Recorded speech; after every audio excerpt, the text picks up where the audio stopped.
시청자 여러분 안녕하십니까? BTV 대구 뉴스입니다. 첫 소식입니다. 거의 사라진 줄 알았던 코로나19가 다시 확산하고 있습니다. 대구만 해도 두세 명 수준이었던 코로나 입원 환자가 최근에는 20명대로 늘었는데요. 새로운 변이 바이러스가 재유행을 주도하고 있습니다. 김민재 기자가 보도합니다. 코로나19의 재확산세가 심상치 않습니다. 질병관리청 조사 결과 대구 지역 코로나19 신규 입원 환자 수는 지난달 첫째 주 3명에 불과했지만 3주 만에 27명으로 급격히 증가했습니다. 같은 기간 전국 입원 환자 수 역시 5배 이상 늘었습니다. 대구 지역 입원 환자는 현재 경북대 병원을 비롯해 대구 8개 병원에 분산되어 치료를 받고 있습니다. 재유행을 주도하고 있는 바이러스는 KP3라고 이름 붙여진 새로운 변이 바이러스입니다. 바이러스에 감염이 되면 두통과 오한 같은 일반적인 독감 증상이 나타납니다. 하지만 전파력과 중증도 증가와 관련해서 아직 알려진 것이 없습니다. 증상들이 열이 많이 나고 몸살 같은 독감처럼 느껴지는 사람들이 많은 것 같고요. 활동량이나 마스크 안 쓰는 상황이 또 많고 한 그런 것과 관련해서 많아진다 이렇게 생각합니다. 이전 백신들은 이렇게 효과가 3개월, 6개월 정도밖에 안 가거든요. 그래서 지금은 옛날에 맞았던 백신들이 효과를 발휘하는 단계는 아니죠. 코로나19가 재확산하면서 약국에는 진단키트를 찾는 사람들이 부쩍 늘었습니다. 엔데믹 후 1,500원까지 떨어졌던 진단키트의 가격은 최근에는 5,000원 수준까지 올랐고 일부 약국에서는 품절 현상까지 빚어지고 있습니다. 지난주부터 한 5배 정도 판매가 되는 편이에요. 가격도 그 당시에 2회 시험지 드리는 2회분이 1,500원인데 지금 한 5,000원, 6,000원 합니다, 판매가가. 지금 오늘 아침에 도매상에 들어가 보니까 도매 제품이 없어요. 옛날 마스크처럼. 대구시는 현재 접종 가능한 백신이 없기 때문에 손 씻기 등 개인 위생 수칙을 철저히 지키는 게 중요하다고 당부했습니다. 정부는 오는 10월쯤 신규 백신을 도입해 65세 이상 고령층을 대상으로 접종에 나설 계획입니다. BTV 뉴스 김민재입니다. 여름방학도 이제 막바지에 접어들었습니다. 자녀와 의미 있는 시간을 보내려는 학부모들이 달서 목재문화관을 찾고 있는데요. 어린이뿐만 아니라 어른들도 다양한 목재 체험을 할 수 있는 달서 목재문화관을 천혜열 기자가 소개합니다. 앞산 자락에 있는 달서 목재문화관. 여름방학이 막바지로 접어들면서 목재를 체험하려는 가족 단위 나들이 객들이 이곳 달서 목재문화관으로 몰려들고 있습니다. 모든 재료들이 나무로 되어 있고 있어서 아이들이랑 같이 놀기도 좋고, 그리고 여기 놀이터도 있어서 신체 놀이도 할 수 있어서 너무 좋더라고요. 그래서 일주일에 한 번 정도 꼭 예약해서 오는 편이에요. 어린이를 위한 공간인 나무 상상 놀이터는 말 그대로 나무로 만든 놀이터입니다. 나무가 들려주는 소리를 들으며 인지 능력을 키우고 나무로 만든 구조물을 자유롭게 옮겨 다니며 신체 능력도 키울 수 있습니다. 어린이집에서 한 3번, 4번 나왔어요. 놀이터 중에 저게 제일 재밌어요. 저 미끄럼틀이 제일. 나무와 살림에 대해 쉽게 설명된 책이 있고 목재로 만든 작은 놀이기구도 있어서 어린이들이 특히 좋아하는 공간입니다. 나무 상상 놀이터는 대부분 나무로 만든 체험 공간으로 목재가 뿜어내는 향기는 생활 속에서 산림욕을 즐기는 기분을 누릴 수 있습니다. 목재를 몸으로 체험할 수 있는 특화된 체험 공간이라고 할 수 있습니다. 달서 목재문화관에는 목재 체험 공간도 마련되어 있습니다. 남녀노소 누구나 참여할 수 있는 프로그램을 운영하는데 수준 높은 체험도 가능하도록 여러 가지 전동 공구도 갖추고 있습니다. 도마가 시중에서 구매를 하려고 그러면 거의 5만 원에서 한 10만 원 가까이 그렇게 되는 도마인데, 여기에서는 저렴한 가격으로 체험도 하고 제가 체험한 걸 가져갈 수 있고 그래서 너무 좋은 거예요. 나무 상상 놀이터와 목재 체험장은 사전에 예약을 해야 이용할 수 있습니다. 목재 체험장의 경우 최대 3,000원인 체험비를 내야 하며 만들고 싶은 목재 제품에 따라 정해진 재료비도 부담해야 합니다. 목재의 어떤 소중함을 시민들한테 전달할 수 있는 기회를 주고 또 목재 체험을 통해서 목재의 가치라든지 소중함 이런 것을 전달할 수 있는 기회를 주기 때문에 그런 의미가 충분히 이제 있다고 생각을 합니다. 대구에서 목재 체험을 할 수 있는 시설은 한 손에 꼽힐 정도로 많지 않습니다. 체험은 물론 전시와 교육까지 제공하는 달서 목재 문화관으로 사람들의 발길이 이어지고 있습니다. BTV 뉴스 선혜열입니다. 경기 지역에서 공공수역에 유해물질을 몰래 흘려보낸 불법 사업장들이 무더기로 적발됐습니다. 유난히 비가 많은 장마철을 틈타 이런 환경 범죄가 기승을 부리고 있습니다. 박희분 기자가 보도합니다. 평택시에 있는 한 폐기물 처리장입니다. 식용유 등 각종 기름이 담겨있던 폐기물 수거 용기를 물을 뿌려 씻어냅니다. 이 과정에서 기름때와 섞여 누렇게 된 오염수가 외부 농수로와 연결된 배수로로 그대로 흘러들어갑니다. 이거 다 흘러나가요. 요거 다 닦아야 되는 거죠? 배수로는 전부 오염수로 뒤덮였습니다. 비양심적 행위를 하면서도 업체 대표는 오히려 단속반에게 불만을 표시합니다. 공무원들이 그렇게까지 하면 그러니까 이거 통 닦는 거가 신고 안 돼 있잖아요. 폐 플라스틱을 재가공하는 이 업체는 폐수 배출 시설에 대한 설치 신고를 하지 않았습니다. 제조 과정 중 사용하는 냉각 수조가 미신고 시설로 확인된 겁니다. 폐수를 배출하는 세차 시설을 운영하며 가동 시작 신고를 하지 않고 손님을 받는 얌체 업장도 있습니다. 경기도는 장마철 집중호우를 틈타 유해물질을 배출하거나 미신고 폐수 배출 시설을 설치하는 등 불법 행위를 벌인 사업장 23곳을 적발했습니다. 물환경보전법에 따라 미신고 폐수 배출 시설 설치는 5년 이하의 징역형, 또 공공수역에 폐수 등을 유출한 행위는 3년 이하의 징역에 처해질 수 있습니다.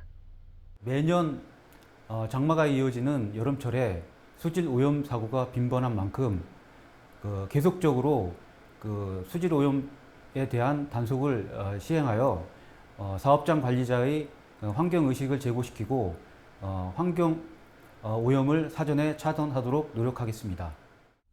경기도는 앞으로도 장마철을 틈탄 폐수 무단 방류와 무허가 배출 시설을 찾아내 엄중 조치하겠다고 밝혔습니다. BTV 뉴스 박희봉입니다. 우리가 주로 타고 다니는 자동차는 2만 개 이상의 부품들이 모여 만들어집니다. 이러한 자동차 부품의 상당수가 반월공단이 위치한 경기도 안산에서 생산되는데요. 국내 자동차 산업의 발전을 견인해온 안산 자동차 부품 산업의 역사를 한눈에 볼 수 있는 전시가 열리고 있습니다. 이재문 기자가 다녀왔습니다. 로봇이 시트를 집어들더니 그대로 자동차 안으로 쏙 집어넣어 장착합니다. 이 자동차 시트는 안산 반월공단에 있는 한 기업이 만든 제품입니다. 우리나라 자동차 산업에서 안산의 반월공단은 빼놓을 수 없는 중심축입니다. 그 시작은 반월공단과 인접해 있는 광명의 기아자동차 소아리 공장의 역사와 함께합니다. 70년대 반월공단이 들어서면서 또 그 시점에 광명 소아리의 기아자동차 공장이 들어섰습니다. 그러면서 이제 많은 부품 업체들이 반월공단에 입주를 하게 됐고, 그로 인해서 반월 안산 지역의 자동차 부품 산업이 성장하게 된 겁니다. 반월공단의 자동차 부품 생산업체는 무려 340곳. 반월공단을 한 바퀴 돌면 자동차 한 대가 나온다는 말이 있을 정도로 반월공단은 자동차 부품 생산의 메카입니다. 이러한 자동차 부품의 국산화는 과거 포니2를 완성시키기도 했습니다. 자동차 부품의 국산화율이 90%를 넘어서면서 가격은 저렴해지고 수리는 빠르고 수월해졌습니다. 포니2는 우리나라 자동차 산업 발전의 상징물입니다. 우리가 타는 자동차가 그냥 찍어내듯이 만들어지는 게 아니라 정말 수많은 부품, 정말 정밀한 어떤 부품들이 가공돼서 그런 것들이 다 하나로 이렇게 조립이 돼서 이제 나온다는 게 좀 신기했던 것 같습니다. 한국전쟁 이후 미군이 버리고 간 차량의 부품을 떼어내 만든 최초의 국산 자동차부터 우리나라 자동차 산업의 현주소를 확인할 수 있는 이번 기획전은 내년 6월 1일까지 계속됩니다. BTV 뉴스 이재문입니다. 두류공원 북쪽을 지나는 야외 음악당로에서 지난 3년 동안 51건의 교통사고가 발생했습니다. 이 사고로 크게 다친 사람도 있다고 하는데요.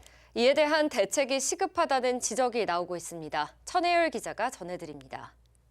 두류공원 북서쪽을 감싸고 있는 야외 음악당로. 주택가에서 공원을 이용하려는 시민들이 반드시 건너야 하는 왕복 5차로 도로입니다. 주로 장년층이나 노인들이 많이 이용하는 이 도로는 흔히 말하는 교통사고 다발 지역입니다.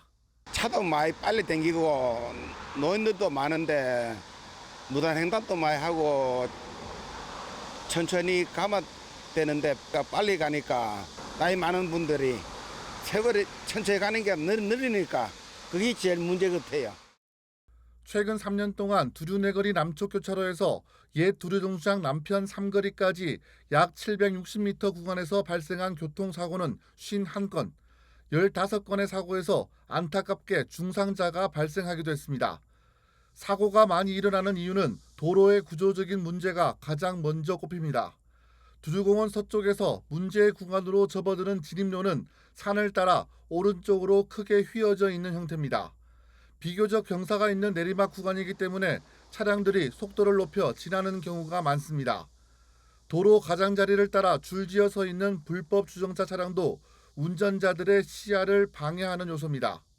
아시는 분 할머니께서 운동하고 오시다가 안 그래도 아침에 속력 빨리 내시는 분한테 사고가 당한 적이 있다고 저는 얘기 들었는데 할머니가 많이 고생하신 걸로 제가 알고 있습니다. 근데 저는 여기 불법 주차하는 게 좀 문제라고 생각해요. 코너바리 같은 경우에는 안 보이니까 사고도 많이 나고 좀 그런 것 같아요. 달서구에는 야외음악당로를 이용하는 보행자들이 교통안전에 심각한 위협을 받고 있다며 즉각적인 대응을 요구하고 나섰습니다. 도로의 구조적인 문제를 해결하기 어렵다면 우선 횡단보도 주변으로 불법 주차 단속을 강화해야 합니다. 횡단보도를 비춰주는 조명과 활주로식 조명을 설치하면 야간에 보행자 교통사고를 예방하는 데 도움이 될 것입니다. 필요하다면 중앙분리대는 물론 신호와 과속 단속 카메라도 설치해야 합니다. 시설 개선과 함께 노인층을 중심으로 하는 안전 보행 교육도 병행해야 한다는 지적이 나옵니다. 야외 음악당로가 교통사고 다발 지역이라는 오명에서 벗어나기 위해 민간의 적극적인 관심이 필요해 보입니다. BTV 뉴스 천혜열입니다. 대구시가 공무원 임용시험 응시자는 대구 시민이어야 한다는 거주지 제한 요건을 올해부터 전면 폐지했습니다. 최근 대구시가 공무원을 선발하기 위해 원서 접수를 마감했는데 지난해보다 경쟁률이 거의 2배 가까이 올랐습니다. 시는 전국의 인재들이 유입되면 개방성이 강화될 거라며 반기곤 있지만 수험생들 사이에선 반발의 목소리가 큽니다. 김민재 기자의 보도입니다. 대구시는 최근 지방공무원 임용시험에 응시할 원서 접수를 마감했습니다. 총 13명을 뽑는 데 지원한 수험생은 1,331명, 경쟁률은 102.4대 1입니다. 지난해 58.5대 1에 비해 거의 2배 가까이 높은 수치입니다. 대구시가 이번 임용시험에서부터 대구시 거주자여야 한다는 지역 제한 규정을 전면 폐지한 것이 경쟁률 상승의 주요 원인입니다. 거주지 제한 폐지는 서울시 외에 대구가 전국에서 유일합니다. 대구시가 거주지 제한 규정을 폐지하자 대구교통공사와 도시개발공사 그리고 공공시설관리공단 등 다른 시 산하기관으로도 이 정책은 확대됐습니다. 대구시는 우수한 인재들이 대구로 모이면 개방성이 강화되고 지역에 새로운 활력을 불어넣을 수 있다며 긍정적인 효과를 기대하고 있습니다. 하지만 공무원을 준비 중인 수험생들 사이에서 우려의 목소리가 강하게 나오고 있습니다. 공시 시험이라는 게 예를 들어 뭐 90점으로 정해져 있으면 이거 넘기면 뭐 합격인데 그해 만약에 뭐 너무 세져서 커트라인이 많이 올라갔다 그런 거 아니면 평균적으로 좀 다 비슷하거든요. 그래서 그 정도까지 올리는 거에 두다 보니까 2배 정도 뛰면 좀 공시생 입장에서 불안할. 일부 수험생들은 거주지 제한 폐지는 공시생 입장에서는 청천벽력과 같은 소리라며 합격선이 올라갈 경우 그 부담은 더욱 크다고 지적했습니다. 온라인에서도 반대 의견이 줄을 이뤘습니다. 대구는 양질의 일자리가 없어 그나마 공무원이 괜찮은 직장인데 그거마저 타지 사람에게 내어준다. 대구 청년들만 힘들다. 대구 출신들에게는 역차별이어서 하려면 전국이 함께 시행해야 한다는 반응이 많았습니다. 지역의 인적 자원을 적극 활용하여 지역 발전과 인재 육성을 꾀하고자 하는 최소한의 장치입니다. 공무원 시험을 준비하는 지역 거주 청년들을 2번 좌절시키는 것입니다. 지역 제한이 폐지되었다는 소식에 좌절하고 지역 제한 폐지를 통해 전국에서 우수한 인재들이 유입되기 바란다는 대구시장님의 말에 지역 거주 청년들의 능력이 상대적으로 저평가당함으로써 2번 좌절시키는. 거주지 제한 폐지 정책에 대구시 공무원을 준비하고 있는 수험생들은 가뜩이나 어려운 취업문이 더욱 좁아지게 됐다며 허탈감을 호소하고 있습니다. BTV 뉴스 김민재입니다. 도심 속에서도 폭염 대책이 절실한 요즘 거리마다 그늘막 설치의 필요성이 강조되고 있는데요. 이런 가운데 지역마다 그늘막 설치율이 큰 폭의 차이를 보여 대책이 필요하다는 지적이 나오고 있습니다. 천혜율 기자가 취재했습니다. 교차로에 설치된 그늘막, 도심 속에서 흔히 볼 수 있는 폭염 예방 대책 가운데 하나입니다. 불볕더위가 기승을 부리는 요즘 보행자 신호를 기다리는 사람들은 너나 할 것 없이 그늘막 아래로 몸을 숨깁니다. 이렇게 다니다 보면 너무 더운데 열사병이 걸릴 수도 있거든요. 그래서 이렇게 그늘막이 잠깐 쉬고 가는 게 너무 좋은 것 같아요. 그늘막이 설치돼 있지 않은 곳에서는 뜨거운 햇볕에 그대로 노출돼 있을 수밖에 없습니다. 녹아내리는 느낌 들어요. 그늘막이 좀 있으면은 좀 잠깐이라도 좀 그런 불쾌한 느낌이 좀 덜할 것 같습니다. 대구시가 집계한 자료를 보면 대구 9개 구군에는 690개의 그늘막이 설치돼 있습니다. 2018년 95개와 비교하면 7배 이상 늘어날 정도로 증가 추세에 있습니다. 달성군이 143개로 가장 많고 북구와 수성구, 중구 순으로 많이 설치돼 있습니다. 달서구는 28개로 군위군을 빼면 대구에서 그늘막이 가장 적은 지역입니다. 달서구 인구가 52만 6천 명이니 그늘막 1개를 18,000명이 나눠 쓰고 있는 셈입니다. 인구 1000명당 1개에 해당하는 그늘막을 설치한 중구와 대조적입니다. 달서구에는 지난 6월에 이어 7월 임시회에서도 그늘막 추가 설치의 필요성을 다시 한번 강조했습니다. 상대적으로 주택이 밀집돼 폭염 대비 인프라가 부족할 수밖에 없는 성당 지역, 두류 지역은 그늘막이 매우 부족한 상황이라서 추가 설치를 검토해서 달서구에 거주하고 있는 주민 모두가 소외되지 않고 무더위에서 벗어날 수 있도록 하는 정책이 꼭 필요하다고 생각합니다. 달서구는 그늘막을 대신해 교차로에 큰 나무를 심어 그늘을 만드는 정책에 무게를 두고 있습니다. 이 그늘목이 제대로 자리를 잡기 위해서는 최소 2, 3년의 기간이 필요하기 때문에 그늘막과 그늘목을 적절히 배치해야 한다는 지적도 나오고 있습니다. BTV 뉴스 천혜열입니다.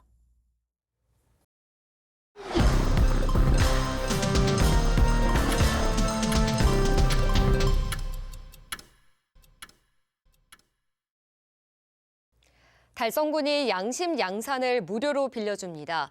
양심 양산은 달성군청 2층 종합민원실, 달성군청과 군청 건너 버스 정류장에서 가져가면 됩니다. 사용한 양심 양산은 빌려간 장소에 반납하면 되고 반납된 양산은 소독 후 다시 대여소에 비치됩니다. 양산은 체감 온도를 10도 정도 낮춰주고 자외선을 차단해 폭염 예방에 도움이 되는 걸로 알려져 있습니다. 폭염이 계속되면서 모기를 통해 발생하는 감염병 위험이 증가하고 있습니다. 질병관리청 자료를 보면 올해 말라리아를 일으키는 얼룩날개 모기 밀도는 10.4개체로 평년보다 2배 정도 높습니다. 지난달 25일에는 일본 뇌염을 전파하는 작은 빨간집 모기가 전체 모기의 절반 이상으로 확인됨에 따라 일본 뇌염 경보가 발령되기도 했습니다. 대구시는 국내외 위험 지역 방문 시 모기에 물리지 않도록 각별한 주의를 당부했습니다. 대구시가 취수원으로 활용할 안동댐의 녹조 현상이 심각한 수준인 걸로 나타났습니다.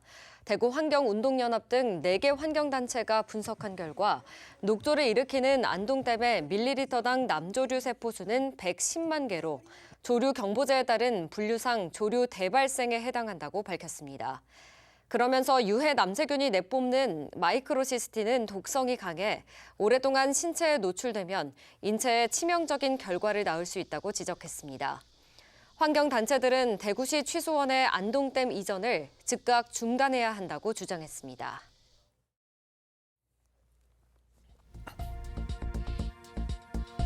지역작가 교류전인 부유공, 사유간이 13일부터 27일까지 대구 달천예술창작공간과 울산 북구 예술창작소 소금나루 2014에서 열립니다. 대구와 울산의 협업으로 이루어진 이번 전시회에는 탐색과 발견을 주제로 한 작품이 전시될 예정입니다.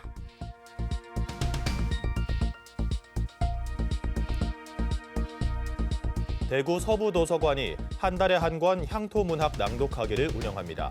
한 달에 한 권 선정 도서를 완독하는 모임으로 9월에는 안소영의 시인 동주, 10월에는 이운기의 신화 거꾸로 읽기가 예정돼 있습니다.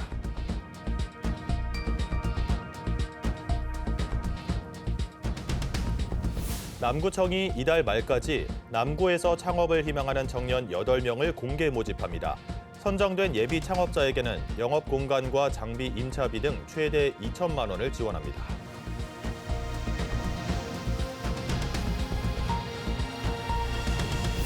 대구 소방안전본부가 다가오는 추석 명절을 대비해 다음 달 5일까지 전통시장과 도매시장 등 총 153곳을 대상으로 화재 안전조사를 실시합니다. 특히 서문시장에는 민간 전문가와 함께 시설 안정화 방안도 마련할 예정입니다.